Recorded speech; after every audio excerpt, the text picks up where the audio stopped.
Hello, everybody. Welcome back to the Winning Drive podcast. I am Reeta Hubbard, the NFL chick, co host of the Glenn and Rita Show on 1057 The Fan in Baltimore, with my guy, Cordell Woodland from Shaking It Up Sports and the Ravens reporter for 1057 The Fan here in Baltimore. And Ravens play the Detroit Lions this weekend. This is a very interesting, maybe scary matchup, even, Cordell. The Lions, although I think that a lot of us thought that they were definitely going to be better this year, are on a 5-1 start. They are really rolling and they look really good. While the Ravens offensively are still trying to figure some things out. So let's start with the offensive side of the ball for the Ravens against the Lions defense. I don't know if you guys care about these types of things. DVOA has the Lions defensive rank as third overall, against the Ravens offensive rank as 10th. And it's not because I don't think that the Ravens definitely have the potential to be better, to be higher, but there's just been a lot of miscues, whether it has been the execution or lack thereof, or the play calling that hasn't been very what is the word I'm looking for? It hasn't been very positive, I guess, in the second half of games. They can't figure out how to be consistent from one half to another. Then coming in is the Detroit Lions, who is one of the more sound around teams in the NFL. So when you look at this matchup, Cordell, what is it that you expect the Ravens to try and do maybe differently, or not even differently, from an execution standpoint, to find some success against the Detroit Lions? Yeah, I mean, the Ravens do start off hot for the most part Yeah. offensively. They do get off to a good start. That's the good thing. And they're going to have to do that again this week against Detroit. Number one, what you got to look at is that pass rush with Aiden Hutchinson. You look at that front line. I mean, they definitely got some guys up there. Benito Jones in the middle as well. Charles Harris on the other side, outside. But it's that second level that I think helps that what really brings that front seven group into being one of the tougher ones to go up against. And that second level is led by Alex Anzalone. And he's one of those linebackers that you really have to key before every play. He can play sideline to sideline football. He's very physical, smart guy in the middle of that defense, and I think he's the straw that stirs the drink. Aiden Hutchinson is probably the biggest name on the defense, but Anzalone is the key to that defense. Just by watching them, not even just this year, but last year as well. So look, they're tough defense. They're smart defense. And it's not very often that they do things that is going to beat themselves. And they're good at forcing turnovers. That has helped their offense a lot this year, giving them short fields and or just a good field position to begin with. So I do think this defense, while they don't have the sexiest names on there as a unit, like you said, I mean, what, fourth you said in DVOA? I mean, that they are a tough unit. And like I said, they can kind of lure you to sleep because there may not be too many household names over there, but them as a group, they play really well together. Yeah, my concern is this. The Lions are only giving up 3.3 yards per carry. It is third overall, and they are seventh in terms of completion percentage, only behind the Baltimore Ravens. Well, not only behind, but behind the Baltimore Ravens at 60.8%. Completion. So they are very well rounded over there. I am not really sure what you can attack specifically, because they defend the pass as well as the run very well. But the one thing that I will say that you can have some positive thoughts about is that we had the same conversation against the Browns, right? I mean, literally just a couple of weeks ago, we're not really sure what they're going to be able to do, and at first it was looking a little rough. But ultimately, the Ravens offense started to get the ball rolling, and they ended up scoring 28 points. Yes, it did. The first touchdown did lead by a turnover, but nonetheless, they still scored 7 as opposed to 3. So, this is the Ravens' bread and butter for the most part. Does feel like it is the run game. So, do you think that passing to set up the run is ideal in this situation, or do you stick to what it is that which is I'm going to run the ball? I don't care. I'm going to try to still, run it down their throats, and then when the passes are there, they're there. Yeah, I think that's going to be their philosophy really against every team. I mean, they do still want to run the football, but if it's not going to be their day on the ground, I mean, they've shown that they will start trying to attack through the air, and they've had success through the air this year. I mean, that they've been good throwing the football, so I don't have a problem with them doing that. I just think the Ravens want to stay as balanced as possible, and the good thing is when they have a guy like Lamar, it does make it easy to stay balanced because the run game will never not be a part of the offense. I don't ever see that being the case, especially while John Harbaugh is the head coach. I mean, they're going to run the football. The question is, how are these backs going to produce this week? I mean, are we going to see more Keaton Mitchell out there this week? I would not be surprised if Keaton Mitchell gets an opportunity or two to make a play this week, because I think they want to start getting some of these chunk plays on the ground from some of their backs. And Justice Hill hasn't been great in pass protection. Mm-hmm. You got Gus Edwards, who had probably one of his worst games on this past Sunday. I don't want to make it seem like that's how he's been all year, but he averaged less than 3 yards a carry on Sunday. That's not Gus Edwards-esque right there. So I do think the door is open for Keaton Mitchell to get opportunities on the ground. Melvin Gordon? Well, I don't think Melvin Gordon. Because if they brought Melvin Gordon back up, he'd have to be on the active roster. Well, yes, that's true. So from that perspective, that's a decision, like you said. If you're gonna make that, then yeah, I mean that's you gotta stick with it. Yeah, I would imagine that they're going to want to give Keaton Mitchell a shot to see what he can do before they go the route of bringing Melvin Gordon back up to this active roster. Because remember, Keaton Mitchell made the team over Melvin Gordon. So they've shown you that they do like him more than Gordon. So I think before they're going to go that route of bringing Gordon back and signing him on the active roster, I think they're going to at least want to see what Keaton Mitchell can give them, since they basically chose him over Gordon. And I don't even have a problem with that either. I don't either. In terms of the offensive line, because they've been up and down. Let's be honest. They have had good moments. They have had bad moments. And John Simpson is still trying to find his way.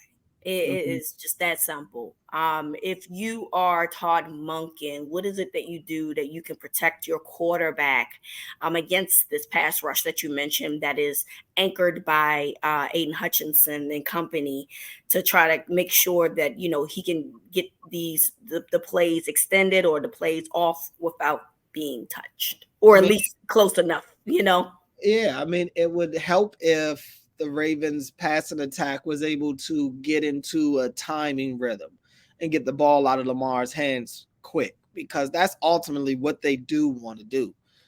That's the source of this passing offense, is to be on time.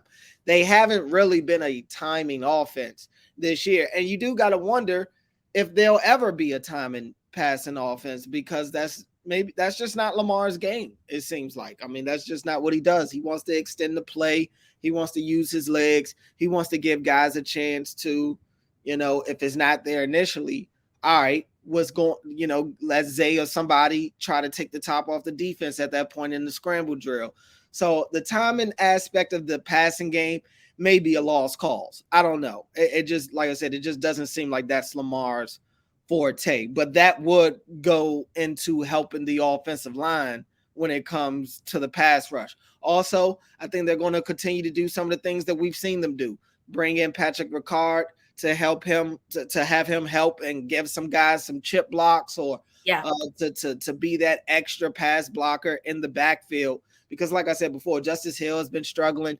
I don't know how much they like Gus Edwards as a pass protection back in the backfield. I don't know how much they like Keaton Mitchell in pass protection as well. I mean, he hasn't even played a game yet this year. So at least on offense. So I don't. The good thing is you have Lamar, you have his legs. I mean, that right there buys you extra time. But you don't want to live off that, obviously. You do want to give your quarterback some time. And when you got guys like Morgan Moses, who's still a little banged up and trying to play through that, and Ronnie Stanley and his ankle, and it hasn't been a great year for Stanley to this point. You mentioned John Simpson over there at guard. It's been an up and down year for him as well. So you would like to get some consistency from the guys on that front line. Also, health is playing a big factor. But I've said all year that the Ravens have played down to their competition. And when you brought up the Cleveland game, they seemed up for that game going up against the number one defense in the league. And I think you just have to hope a little bit that that's a little bit of what happens this week against Detroit, is that they understand the task at hand. They understand that they're playing a 5-1 team, and they're ready to go out there and play their best football. Yeah, I mean, look, we've always attested that the Ravens typically do play to their opponents. So this is a really good one. And it's very possible that, once again, they'll find their way of playing to the strength of their opponent, which is very strong. So we will see if they decide to uplift themselves and be consistent on offense come Sunday. Let's switch to the defensive side of the ball, Cordell, and back to the DVOA stats.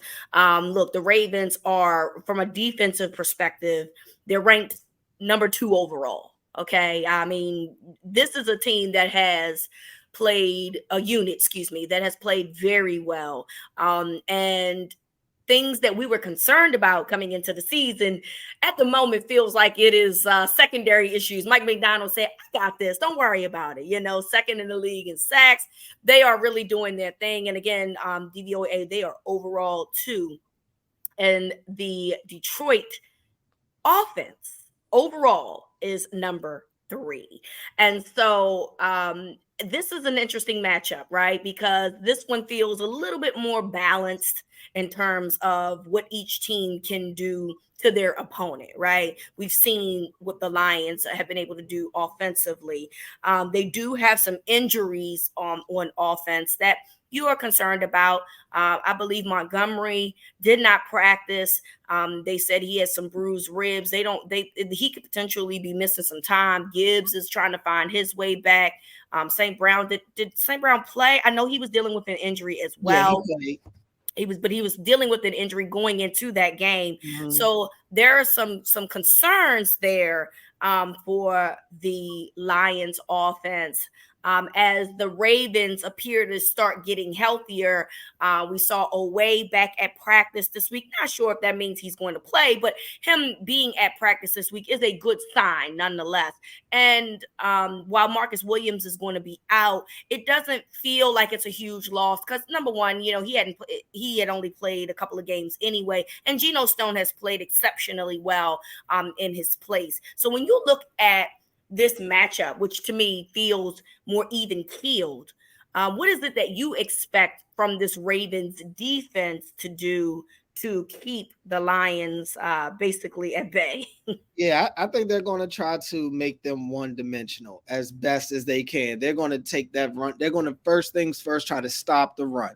It's a positive for the Ravens, I guess, that it looks like David Montgomery is going to miss some time.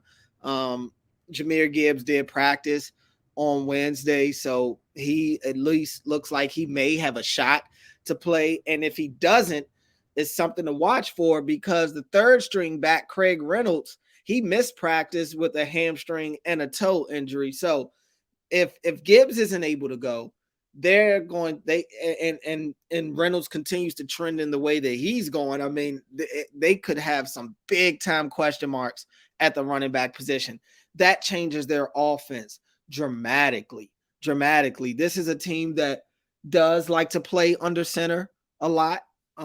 They live off the play action pass. Jared Goff, historically throughout his career, has been one of the best play action quarterbacks in the NFL, and he's one of the better back to the defense play action quarterbacks. That's one of the toughest ones to stop, and they're able to do that from under center. So if the Ravens are able to take that run game away, and I think Jadeveon Clowney talked a little bit about this when we spoke to him on Wednesday, try to get them out of that under center stuff as best as you can. And you do that by shutting the run down. And now you get them in shotgun. Now you get them in positions to where they're off schedule. They're in second and longs. They're in third and longs. And that you've taken that play action option away from them. Now you're allowing your pass rusher to kind of just go and get after the quarterback.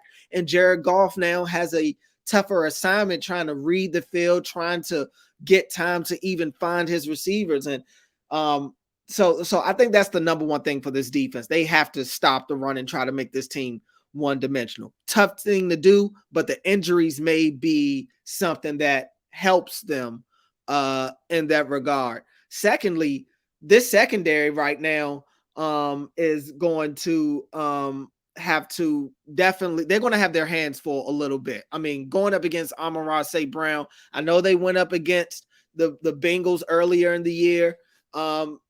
They did a very good job on Jamar Chase that day.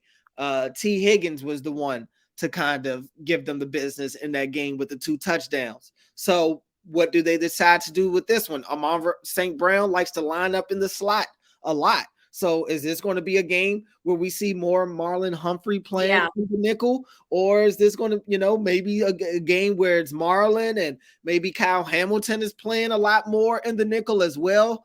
But whoever they're putting on, St. Brown is the number one guy that you have to stop with that offense. And he lines up inside and out. And he's an incredible route runner. He's got deceptive speed and he's got great hands. And he's been really good this year after the catch. So that's something that they're going to have to put a lid on. And for the most part this year, they've done a good job of limiting the big plays, especially in the pass game. So this will be their biggest test, but it's not just St. Brown. Jamison Williams came back last week, had a touchdown. He's shown to be a big play guy right off the bat. That's a different level of speed than maybe that they have gone against to this point in the season. Laporta has also played well. Their tight end. Laporta's been a killer. He's been a killer. And so you look at guys like Patrick Queen, Roquan Smith, Kyle Hamilton. I mean, you feel good about those matchups. I feel like if you're the Ravens, as good as Laporta's been this year, they have a couple of guys that they can put on him in various situations for those short to intermediate routes. So I do think the Ravens have the versatility. This is when the versatility on the defensive side of the ball will come into play to help them this week, when you've got all these different weapons on the Lions offense that you have to try to game plan to stop. The Ravens do have the bodies to throw at them, but I think the matchup to watch will definitely be the wide receivers versus the secondary. Not necessarily looking at Laporta versus the linebackers and the safety. I do think that'll be a key matchup, but I think where the Lions can kind of stretch the Ravens thin is with their wide receiver group against the Ravens secondary, because they do utilize all their wide receivers. Josh Reynolds could get a ball. Marvin Jones Jr. can still get a ball. I mean, he's out there still. So, I mean, it's no telling who they're going to look to get the ball to, because Jared Goff will spread the ball around. But I also think the other matchup to watch is that Lions offensive line / Jared Goff against the Ravens pass rushers. The Ravens are tied for number 1 in the league in sacks right now. Jared Goff is one of the least sacked quarterbacks in the NFL. So how does that end up playing out? Goff does a good job with play action. He also does a good job of getting the ball out of his hands quick. So can the coverage hold up long enough to maybe get some coverage sacks, or can that pass rush, which has been so good, even if it's just Clowney getting Jared Goff off his spot and doing what he's done and just being disruptive, that'll go a long way. So it'll be tough to get to him because, like I said, he's one of the least sacked quarterbacks in the league. But if the Ravens can do that, matched with forcing them to go one-dimensional, I think they'll have a good day. Yeah, because for me, when you mention one-dimensional, it's like, well, them running the ball, if Montgomery doesn't play, to me is not necessarily something I would be scared of. It's the passing game that I think more concerned about. So for me, are they able to rattle Goff back there? I said golf, but golf. Sorry, can they rattle Goff back there? Behind the line and get him uncomfortable. Enough to make some bad decisions. To me, I don't know how you make Detroit one-dimensional in terms of forcing them to run because you've shut down the pass.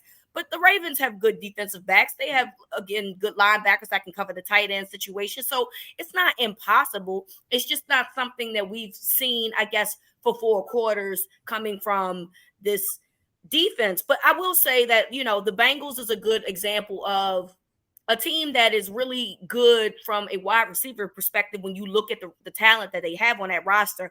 And the Ravens, when they're healthy, historically, they don't really let the Bengals get behind them. They keep the Bengals in front of them. So maybe that is one of the more important things. If they're going to get off, it's only going to be from a short and intermediate perspective, but the deep ball is something that they're not successful in. So it will be interesting to see. Go ahead, Cordell. No, I was just going to say, and just to that point that you just mentioned about the short to intermediate, that's kind of where they like to live anyway. Right. You look at a lot of St. Brown's passes, they're over the middle. Right. In the short to intermediate. Same with Laporta.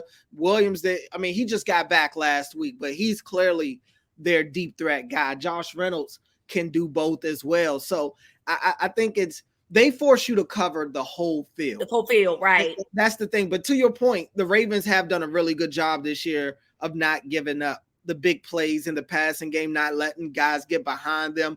It's just in this one, they're going to have to tackle in space because St. Brown is just so good at finding those vacated areas in the zone. Yep. And like I said, he's been so good after the catch.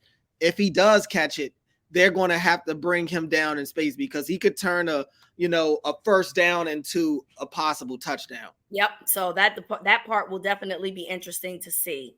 All right, it's decision time. It is decision time, Cordell. Again, Lions are ranked 2nd overall DVOA. The Ravens are ranked 6th. So these are 2 very good football teams, despite the fact that the Ravens have not maximized their full potential on offense. I think people still see that this team can get the ball rolling at some point offensively. But ultimately, these are 2 really good teams. We know that Lions fans have been traveling a lot lately. They call themselves the Blue Wave. I really would love for you guys that are going to the game on Sunday to not sell your tickets to people that are not Ravens fans.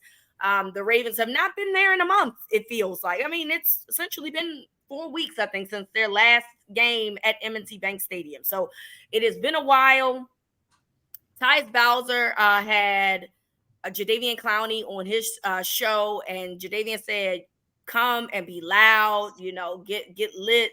Don't allow them don't get comfortable. Don't be silent. Make sure that you guys are up for 60 minutes in order to help the defense do some things. So when you look at this matchup, and it is going to be an interesting matchup, Ravens are 3-point favorites, which usually that goes, that's the home team. If they feel like that the home team is halfway decent, you're going to get 3 points anyway.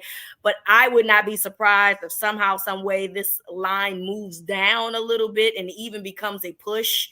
It is just so hard. I go back and forth about who I want to pick win this game. So I'll go with you first, Cordell. Who are you picking for Sunday's game? Yeah, I don't even Doesn't know. sound, I didn't like that yeah coming from you, so I don't know. I don't know, guys. Don't think it's gonna be what you think it's gonna be. I mean, I'm literally trying to decide it as I'm talking to you right now. I'm literally trying to come up with a score. All right, go ahead. You can make an argument for both of these teams. Yep. Honestly, this is one of those toss-up games, and I know right now the line is at 3, but it is a pick'em game in my mind. I think, like I said before, I do think the Ravens play to the level of their competition. Yep. The Ravens haven't been good at home. I think I looked up the stat over the last, I want to say maybe 3 years. The Ravens right now are 11-8 in M&T Bank Stadium, which isn't terrible, but it isn't great. It's not a Right. true home field advantage type of record right there. And so I look at this Lions team that is coming off a nice road win against the Bucks, right? I Mm-hmm. mean, granted, I know people may be skeptical of the Bucks, but the Bucks only had one loss going into that game. And the Lions kind of manhandled them in that one. I look at the Ravens, who were able to hold off the Titans last week, started strong and didn't finish probably the way that they would have liked. That's been a problem for them all year, I think, is finishing games. And maybe that is going to be the deciding factor in this one. Maybe that is what it's going to be. Will this be the first time that the Ravens finish a game this year? Truly finish a game? And I think it could be. So I'll go with the Ravens. I'll take the Ravens 26-23. I think they win it off the leg of Justin Tucker again against Detroit. Yeah, I'm with you on that. I definitely, I do think that this is a very hard game, and it is something that I have gone back and forth with as well. But everything that you said is essentially how I feel. I do think that the Ravens play to their competition, which means that they're going to have to really step it up. I think that even though that you mentioned the statistics about how they play at home, I think that them not being at home for so long allows them to be fired up. Let's remember, it is also Ring of Honor Sunday that Yeah. Terrell Suggs is being inducted. So there's some motivation there as well. I don't know if you guys remember this. I want to say this was like, it could have been the late 2000s or the early 2010s when Terrell Suggs got ejected from a game against the Detroit Lions because he had malice in his heart. That was what Mike Carey said when they ejected him. I'll never forget that. Okay, so I'm sure Sis doesn't forget that either, and he is probably pissed at the Detroit Lions to this day about that whole situation. So I'm sure when he talks to those guys to pump them up, he's going to be like, do this for me because I got ejected for some BS that really was stupid, and you ain't give me no real good explanation. Malice in his heart was the explanation. And so I expect this team to be fired up. I expect this crowd to be into it. You have not seen your home team in a month. Get out there, cheer for them, and don't allow whatever wave is coming, which I don't expect it to be like a huge blue wave, but whatever wave is coming, don't allow them to be the louder ones in that stadium. So I'm with you. I do think that this is going to be a game where the Ravens finally step up and play well offensively. And I'm going to go with you. I'm going to say 27-24, also with a Justin Tucker field goal to win the game at the end. So both of us are picking the Ravens, and it has nothing to do with them being at home. Like you said, it has nothing to do with that. It really has everything to do with the fact that the Ravens, it's week 7. It's time for the Ravens to start playing up to their potential. And what better way for them to do that than to play against an opponent that's really going to force them to play up to their potential. All those times that they ended up in field goal range or the red zone last week against the Titans and coming up with 3 points, unacceptable. And hopefully they'll find some better ways to get into the end zone this coming Sunday against the Detroit Lions, because you're going to need it. You're going to need the points. Okay. Yep. So go ahead and get that done. And Cordell and I are both picking the Ravens to win. Hopefully we are right. I mean, they need it. they need it. They do need it. And they need a win where they've gotten, look, they're 4-2. That's nothing to cry about.